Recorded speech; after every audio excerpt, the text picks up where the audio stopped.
My guest today is the most wonderful, eccentric in the whole universe. Of course, I'm exaggerating, but he's definitely a wonderful eccentric.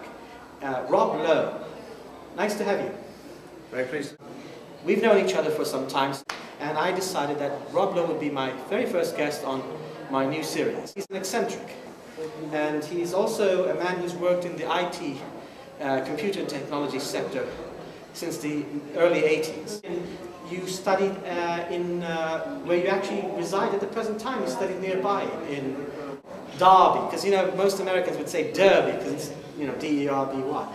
You studied in Derby all your life, but you've traveled the world. Actually, not only physically you've traveled the world, but you've traveled the universe many times over in your mind. Indeed. Yes. So tell me about.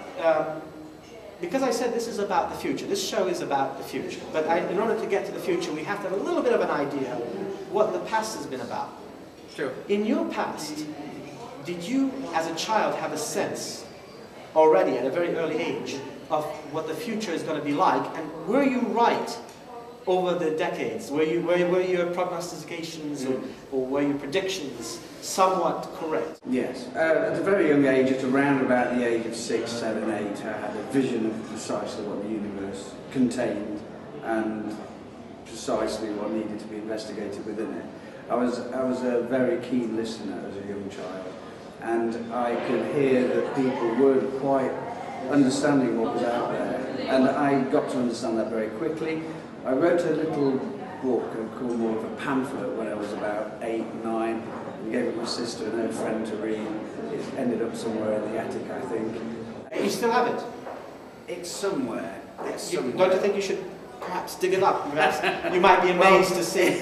It has transpired into this, if you like. We'll get to that. We'll get to that later on. Okay, so basically, as a child, at the age of 8, you even wrote your thoughts down into a little pamphlet. Yes. Which is somewhere in the attic. Now, yes. The question I have for you is, do you sense that what you saw happening in the relative near future as a child, did it come true? I was extraordinarily frustrated at the age of 13, 14, 15. I couldn't understand why it was that the likes of these senior business executives couldn't understand even what I knew. I mean, I knew that computers were there to be utilised to start to do purposeful things for mankind. Not just for the academic circles in which they were operating, you felt that they were for the masses. Yeah, so on a very early Apple machine, I worked initially with KIN boards, which were just diodes before home PCs came out, and then I worked with the programmable calculators and 21-step programmable calculators. I programmed them to be able to play noughts and crosses and things like that, and a few little games and a few little surprises and random number generators. And then I went up to the Sinclair ZX80, then on to Sinclair ZX80. ZX80 came out in 1980. I was one of the first people in Great Britain to purchase one. Yeah. I was in the was first that a batch. little like a thing you attached to the television? Yes, that's right, yes, yes. And then it had 1K of memory. I've still got the 16K RAM pack in my drawer. Suppose you were on a desert island and all you had was a Sinclair whatever, one of those things, and a TV, and so for some strange reason the island was hooked up to the main power line on the mainland, but you couldn't get to the mainland because it was about a few hundred miles away and you didn't know where it was, and you could hook up this device. Could you pretty much, given what you've already been able to do all these years with better technology, much, the obvious evolution of the technology, could you do anything meaningful with that little device, even in today's world on a desert island? Yes, not a problem. All that device could do, all it could do was multiply by 2, it could divide by 2, it could add 1 and 1 together, it could add 1 and 0, and it just had X and Y registers and it shifted left and right, and it was a pseudo 16-bit machine, which was 8 bits, 0 to 255. And what would you do with such a device today? Well, what I did with it, what I did with it then was I made full animation graphics. I actually spent 3 years as an experiment. I did some successful games. I did. This is back in the early 80s. Back in 1980, yes. So I developed some of the early games. Now, let's assume that you had inestimable amount of power in this world. Let's say you were the absolute dictator of the world, not that you want to be, not that you would want to be, but let's say you did have the power to have this world that we have now become the way you would like it to be. What would the ideal world, given all the imperfections that exist in Mother Nature, all the imperfections of man's, psychological traumas, all the realities that are given realities that you cannot totally change, what would the nature of the world that you would have made, what would it be like if you could be the architect of a new world society? How would your world be like? Describe it in detail, how people would treat each other, how people would treat animals, how people would study the universe. Tell me about it. I think it would be very much like as I perceived the world when I was younger. My mother and father were very protective of me from the outside world, and I think they let me grow up in a world that smelt of roses. Smelt of roses? Yes. So when at the age of 9, I would say, "Mum, why do they have these nuclear bombs?" She would still try to say that was to protect us in case of aliens. She wasn't really wanting me to know about the fact that there were some real atrocities happening in the world. She wanted to shelter me from that for a while, but then I became aware of it. It was as if, like with any family, I think nobody really wants to be talking about atrocities to their children. But then what would I do? How would I see the world going? Well, what I would like to see the world as being a fairer world, one in which where people could smell the world as roses more. And we know from many scriptures that there will always be rich and there will always be poor. How we counteract this exactly is a tough call, but I believe the end of fiat money is on the horizon now. People have had enough of it. People have had enough of these skullduggerous mechanisms that people can twist and turn and get fiat money.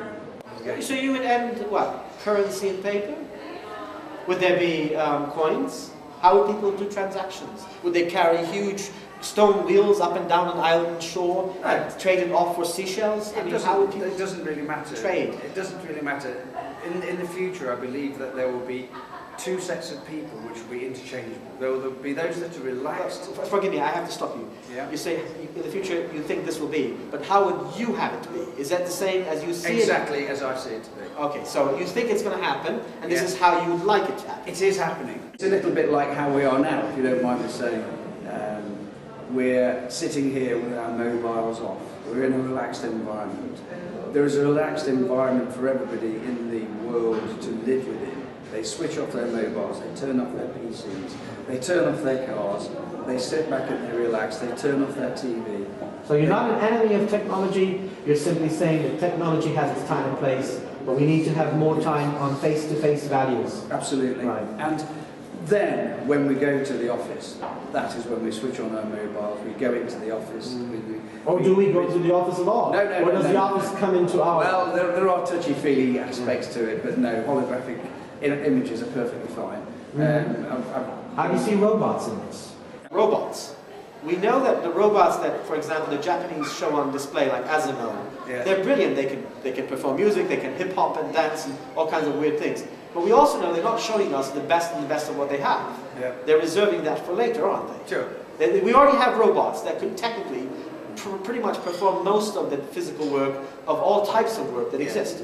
Something which has been promised right the way back till before the First World War and through between the two world wars and after the Second World War, which is where governments have been promising a world in which there will be automation, which will be benefiting the individuals. Right. And now we're at that time. Maybe it was premature before, but now the likes of myself and my colleagues working in the industries that we do, we can set up little bots that start to do these jobs for us and start making money for ourselves. But again, it makes the world uneven. You think it has to? Well, why can't we have a law that governments pass that tells the private sector you must produce one unit of robot or one whatever to work for each person, and they must learn how to manage that robot and fix it if necessary, so that that robot can then perform those menial tasks in the neighborhood. Well, why shouldn't there be a law that says that? Because the law is too far behind technology. Well, I agree. It is impossible. would you not think that we should have such laws? shouldn't the laws protect our not rights? really. The individuals who are responsible for making these robots make sure that they do it in a fashion. And who's going to compel them? Yeah, well, I, for one, am developing these types of systems. And I understand that, but who's going to say to them, this exists, the technology exists, you just have to make it available, and obviously the more of it that's produced, the more that it's required to be produced, the cheaper it becomes to produce them, right? That's obvious. Yes, but there will be one large system which will be actually capable, or a number of competing systems, just as we have Facebook, Google, Twitter, Amazon, all these things that are competing for attention, if you like. It's healthy competition for attention. You can't have lots of Facebooks. You can't have an enormous. No, I understand. We don't need 1,000 robots to serve us food at McDonald's, right. Obviously. The strategy of Facebook is to be a repository of human beings' knowledge. And then with the likes... I think it's more likely that they're trying to pry into our private lives and figure out who we are so they can sell us more junk, right? There can be many objectives, but of course we don't know exactly what they are. But we already have robots that could technically pretty much perform most of the physical work of all types of work that exist. They're very expensive to make at the moment, and they're all prototypes, it would appear. You think so? Well, why would you start making mass production of something that isn't perfect? And what if the government say you've got to start out with the imperfections and make them more perfect along the road? And we will give you the incentive, we will give you tax incentives and whatnot. Yeah, but I don't think Asimov could actually make a cup of tea at the speed at which I would like a cup of tea. No, I understand. We are, and by the way, who's to suggest that we should have everything performed by robots? I'm just suggesting that there are certain jobs, like, you know, working in a deep mine under the ground, where you have a good chance of being killed by poisonous gases, if not being stuck in the mine, like it happened to those poor Chilean chaps. There are all kinds of terrible jobs that human beings all over the world are performing so that you and I can sit here and have this discussion. I mean, these computers that are going to edit this video, the cameras, all the chips are made of rare earth elements. God knows what kind of life the poor people who are working in these mines and ditches and, you know, these places, why do they have to do it? Can't these things be done by robots? There is no one answer to all of those things you just asked, but there is a movement that we can progress towards a particular direction. The one thing that we need to, I'd just like to put across really first, is that the competition between, just going back a moment, the competition of automation at the moment, you see a battlefield of Twitter, Amazon, Facebook. You keep on mentioning these internet websites. And these why do they compare to robots? How do they compare to robots? I'm sorry, but I want to keep on the robot thing. Okay. What they are, well, what I'm saying Facebook is currently it is a repository of information. For the most part, yes. And that repository of information may now be plugged into by organisations that are now setting up. And they for a fee, right? No, not for a fee. It's actually free. Well, you've actually found out that Facebook, the company, will give you access to and specific data they've compiled that is put into general information about shopping patterns, what products of interest to what segment of the population, what demographics. So, how do you see the future in terms of the internet? Facebook is a company which will probably ultimately get itself worth about £250 billion. It's a database of information. If you're going back to IBM, so what's the future? IBM, the head of IBM at one time said that there will be one computer, and he was right. And it is one connected computer, albeit connected with a number of processors. You're talking about the cloud? Yes, the cloud is one computer. You can access everything at the speed of light across everywhere. That is one computer. It's a very large processor. It's doing a very good job. And you think the future is our dependency on a centralized information and communications network, which can be easily perhaps manipulated by people who are hackers at the highest level? I mean, are you not concerned about the fact that right now there's evidence that hackers are not all benevolent people who simply want to figure out whether there are flying saucers being hidden by the US government or not, but there are actually hackers out there who, if they don't like you personally, because they met you on the street somewhere, they don't like your face, whatever, or if they don't like your politics, they can ruin your life. I mean, hackers can ruin your life. Yeah, we'll have to be mindful of this. We'll have to protect ourselves. In actual fact, in this book, I actually say how best to protect yourself, why to protect yourself. So you think the future is going to get better eventually, but it might have to go through a rough time, perhaps? It's going through the rough time. It's actually evening out now. companies are becoming wiser and recruiting those people who are a little more trustworthy. Those that aren't trustworthy are finding it more difficult to hide now. And who's deciding this? The individual company has. There is clear notification. Wait a second, companies got us into where we are now. The recruited Skulldugger's people who have infiltrated from the inside. Yes. May I name names of companies? I would rather you not. But I can name names of companies. Unless it's essential to the argument. We're going through... These are major companies. They're being dissolved because large companies, because the directors lost focus, recruited the wrong type of people. Right. This is not just in the IT sector, you're talking in general. In general. In the banking sector, financial sector, general services. Yeah, so companies have to work a damn sight more watertight. All the industries, all the businesses associated with... Who are the central authority regulating what is going to be the future rules and guidelines, the ethics, if you will? You know, people talk about morality. It's not morality we lack in the world, it's ethics. Morality is a personal thing, right? What your morality is different from mine. Yes. When it comes to ethics, there are some very simple, logical ethics that everybody should have to abide by, otherwise the whole system collapses. And we have a system at present that is on the verge of collapsing and has already caused so much suffering for so many people. And you're telling me about a future in which we have a centralized information system, a centralized computational system, and everything is going to work well? Or do you think that we're going to have some process, some democratic process, that gives the everyday person a say in who's watching over those who are watching over us and who's watching over those who are watching those who are watching over us? I mean, the question is, who can we trust with this technology, with the information technology we have today? Wouldn't you agree? We're at risk of destroying ourselves. So let me get something clear. You think that we can trust certain people to tell us how we should operate our information technology, how we should operate computers and internet, so that it's not exploited by dangerous people who would find a way to use it as they have been doing. Don't you think that's an almost impossible thing? Because, I mean, have you ever seen the movie Sneakers?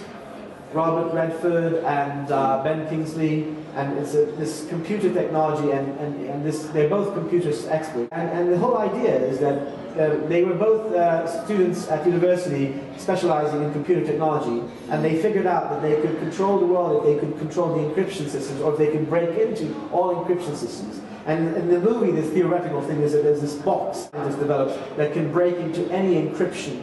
So you have access to the internal workings, and therefore you have access to confidential information about all the users. Yes. Do you think we have that problem today? Yes, and in actual fact, 15 years ago, in 1997 and 98, I patented some technology in that area, which I'm not prepared to talk about today. That would what? Save us from further reliance on having to rely on specific individuals? Yes. Would it be like the free key system, where in order to launch the missiles, you have to have 3 individuals, one the president and 2 people in the silo, turn the keys at the same time?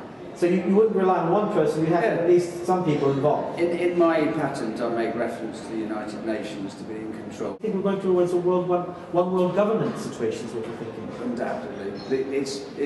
And who would run this world? To think differently. Would this be a racial thing? No offense intended, but would this be the Chinese secretly pretending not to be in charge, but then they are the ones in charge? Or would it be the Russians, or the Indians, or the Europeans, or the Americans, or the Brazilians, South Africans? Who would be in charge of this new world government? Nobody. It's the people who are in charge of the new world. So in other words, we would have all the boundaries, all the boundaries of countries. In my book, I say the boundaries of countries will be a distant memory. Have you met the Deputy Prime Minister, Nick Clegg? No, I haven't. Actually, Nick Clegg and you share the same vision. He was asked similar questions and he talked about the same idea. You know, a world in which we have more democracy for the masses, less control by any one corporation, by any one government, and it becomes a world government of the people. That's your vision. Well, it will be an evolving. If I may explain that the world, the vision that I see is well beyond that you're talking about. So there's no more racism? No, none whatsoever. No sexism? In my book I say, I forget whether it's this one or the previous one, in 10 million years' time, we will all be pretty much the same types of people. You think so? Of course we will be. What, we'll be killing each other over nonsense? No, we will all pretty much have interbred that much that we'll all look the same. Oh, I'm sorry, I misunderstood your language. I thought you meant we'd be the same type of people in terms of our behavior. You're talking about we'll all mix so much. Like 10 oh, I see what you're saying. You're saying in 2 billion sorry, I years misunderstood you. In 2 billion years' time, yes. we'll have diversified. There'll be races of people that are 1 billion light years that way and 1 billion light years that way, and they will have evolved differently. This is the vision I have. Not the vision. Oh, you think the human race will expand out into outer space? Yeah, all that's happening in this point in evolution. Would you have liked to have been born in the future? Your future? I believe I am as well in the past too, so I don't really look upon as me. No, but seriously now, Rob. If you okay, let me put it this way. We all know that you time can live travel. in the future. I want to find Rob. We agree that time travel. Sorry, we agree that time travel. I think we both agree because we're both serious, scientifically minded people. We agree that time travel in the way that the movies show doesn't exist. You can't skip and go into the far distant future or go back. You can speed time up and slow it down relative to somebody else, but that's but very minutely, and the amount of energy required gets more and more impossible. Yeah. What I'm asking you is, if you could somehow transport yourself, just theoretically, not that it's possible, into the future that you envision when mankind or human beings have expanded off into outer space, will we have interspecies relations between others, intelligent civilizations? Yes, because what we've now discovered in quantum physics is instantaneous communication across limitless. I'm talking about sexual relations, sorry, Rob. I'm talking about genetics, babies. If I were in your future, would I be able to marry an alien because they find a way to connect my genes to her genes? Or if it's not a woman or whatever, it's an hermaphrodite. Yeah, you're talking about something that may or may not be possible, and I don't think even the best biologist in the world can give you a true answer now. But well, we know that we cannot. We can fiddle around with anything we like at the moment. But the future, in actual fact, will be geared around a world where we are communicating instantaneously with other planets, other solar systems. And you say instantaneously by what means? Laser, light? What? No, by entangled particles. So you think there's a level of physics that will allow us to supposedly so-called violate the laws of the speed of light and the general laws of thermodynamics? Do you think, by the way, that Newton's 3 laws of thermodynamics still hold for the most part everywhere in the universe, or not? No, what I'm referring to is Einstein's coining of the spooky action at a distance. He was amazed. He said, God does not play dice with the universe. And what in actual fact he had discovered... I'm sorry, I didn't quite get it. Spooky action at a distance. Quantum weirdness. Quantum weirdness, yes, I know that term. I didn't know spooky action, a new term for me. Okay, so yes. Quantum weirdness, and you think that instantaneous nature has revealed communication between particles...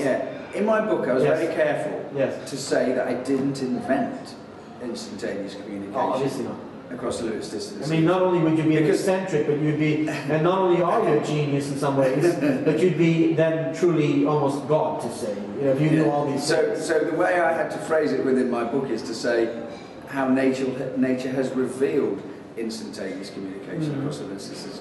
All that I've done is been an observer, and what happens is the communication across limitless distances happens with brother particles born at the same time as another brother particle, entangled, and when you, 1 billion miles over here, detect what it is, this one over here has to instantaneously be what connects them?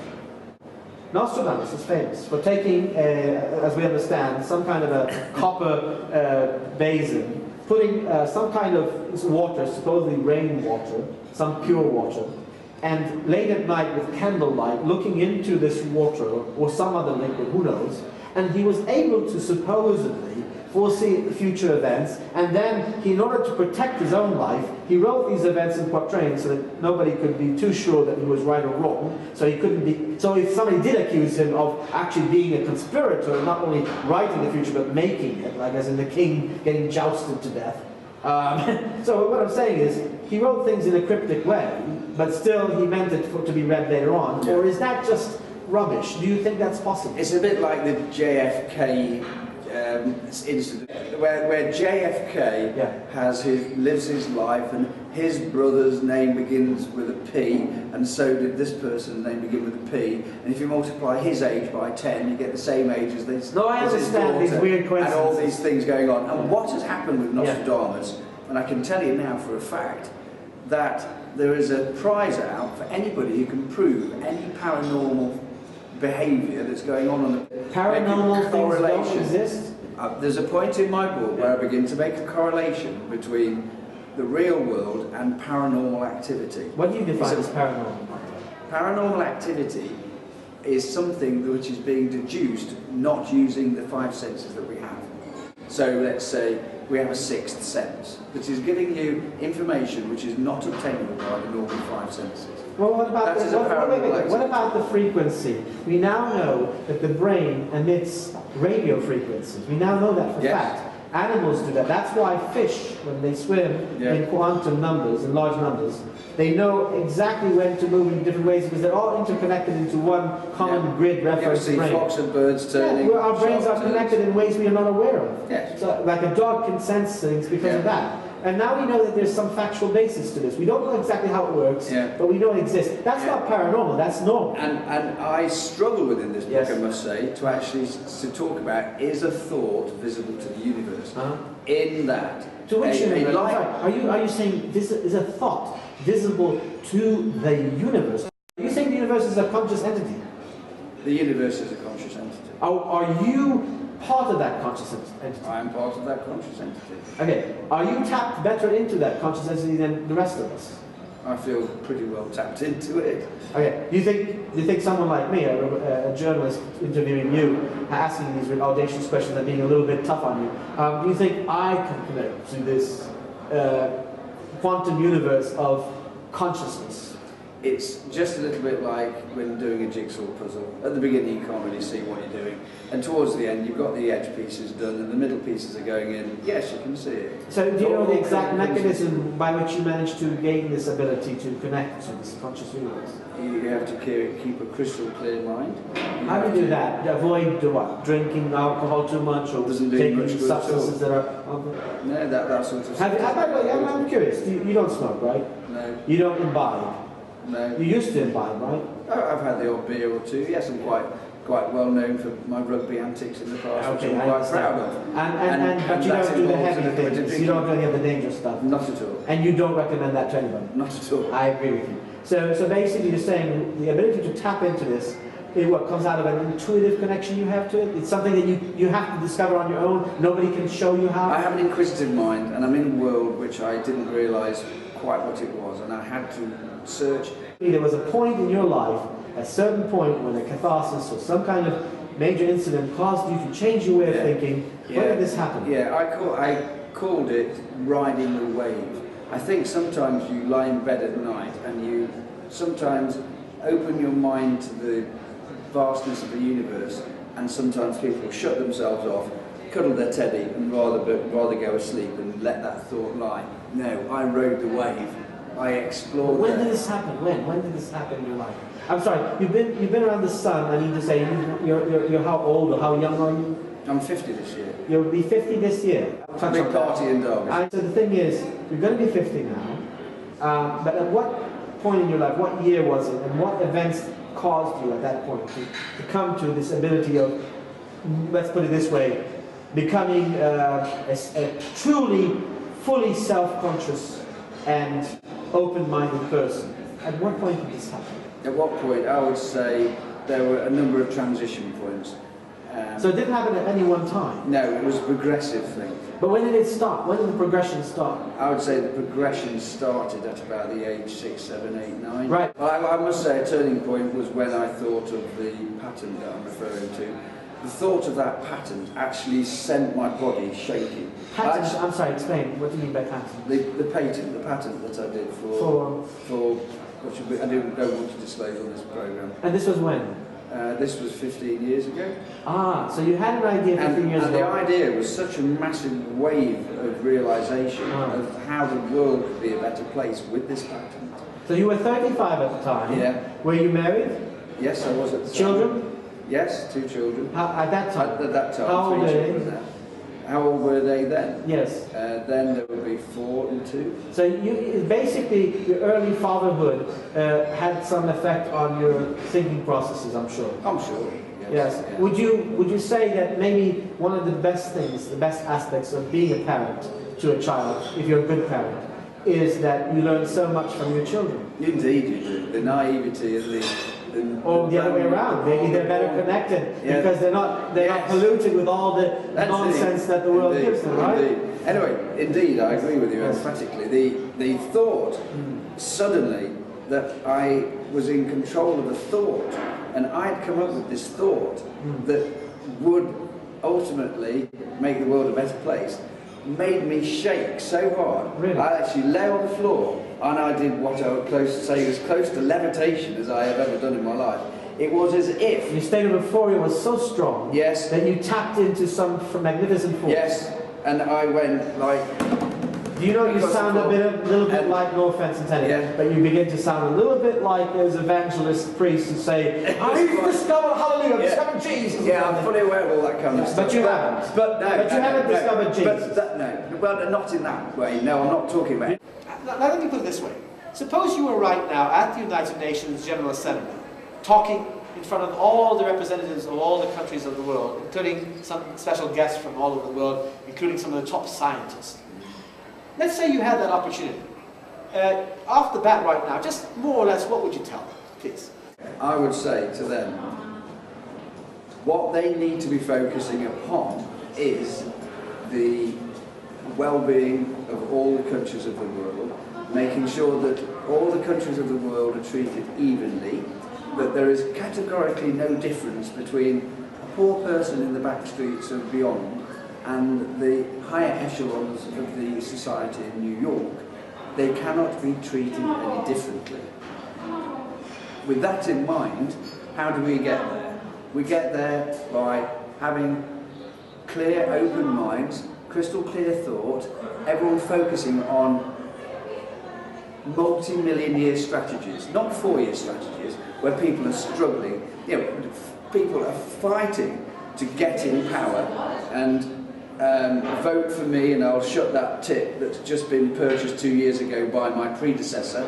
None of that. We will have to have unison in our thought, multi-million year strategies, safeguarding our resources and making sure that the poor person in the back street. But how do we get there, Rob? You're going to tell them that. But how do you have specific instructions on how we get there? We get there progressively. We get there progressively. But by what means? I mean, when I say that, I mean, what we come down to is, if you're not going to tell them, well, this is the religion that you need to all believe in, all of you equally, all of the world has to believe in this religion, obviously you're not going to do that. So if you're not going to sell them a religion, if you're not going to sell them Descartes' philosophy of material life, if you're not going to sell them, some kind of existentialist philosophy, what are you going to sell them? Explain to them that the money system is wrong for starters. That's understood, but I mean, what's the critical point in which a person gets a clear mind?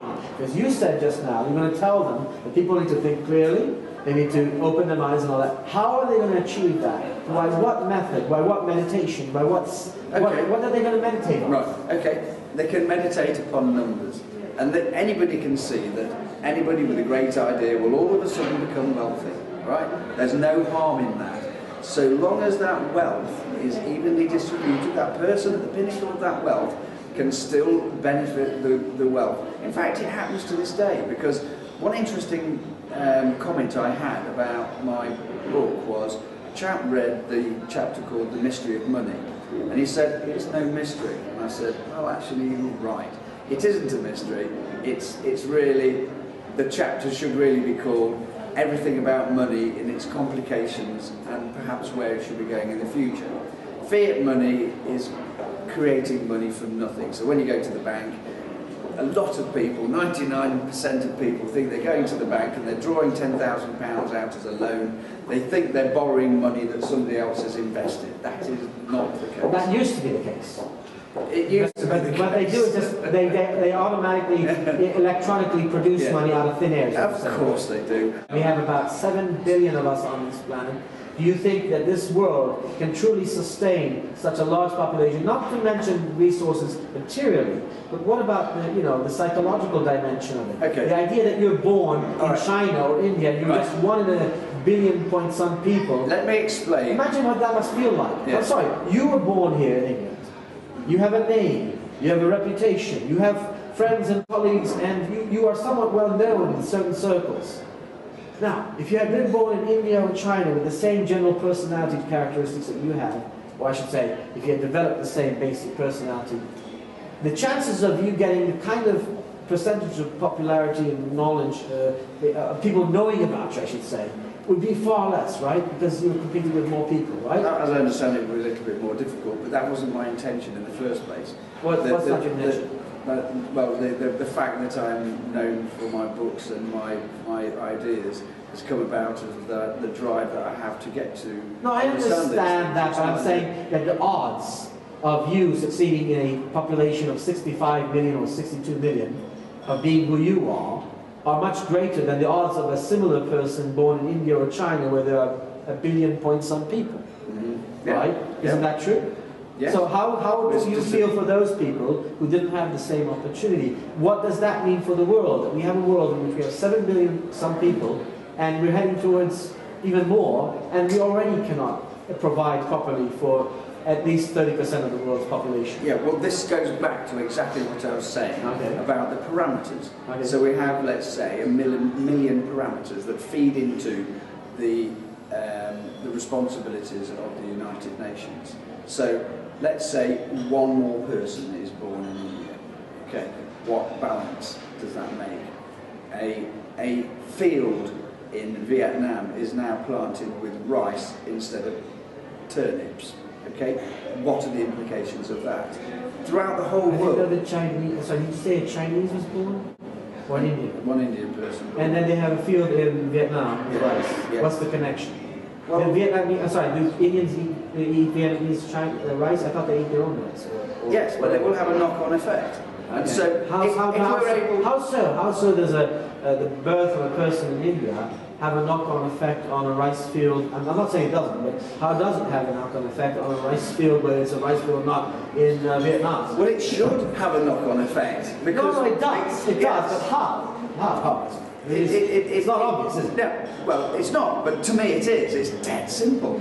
Because all that we're looking to do is make sure that everybody knows what's being grown where, when, how. We know that, but the problem is transportation, the problem is oil, the problem is the cost of getting things from A to B. Not oil anymore. No, come on, seriously now. I'm sorry, yeah. We may not be at peak oil yet, but we certainly are finding out that energy resources of the world are the most difficult thing to deal with in terms of politics, because the fact of the matter is we're still fighting over resources, oil.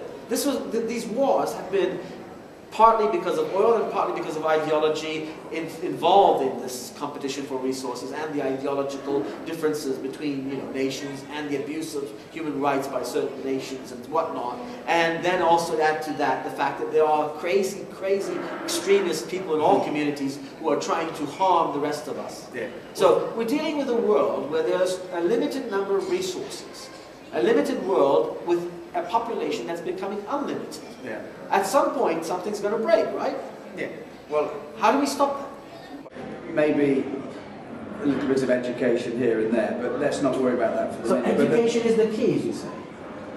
Well, it's a key. The question for you is, how do you convince, through the United Nations, standing there in front of all those representatives, that you have the right message and right attitude, right answers and right parameters, as you call them. You have the right knowledge of how to handle the parameters.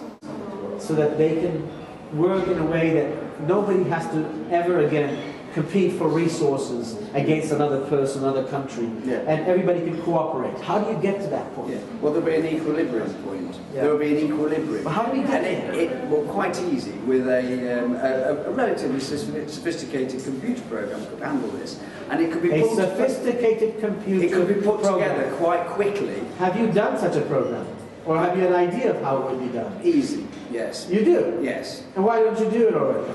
Well, I think one is being developed globally anyway. We just need to tap into its resources. What is that called? Well, you could say Facebook is something that could you actually... You think Facebook is going to bring about world peace? Possibly. Do you have an idea of an organization that's going to come together and bring all the greatest minds and create this thing? I am setting up such an organization. What's it called? It's called... well, it was only coined just recently, and it's currently under two names. Global People's Science and Space Exploration Corporation.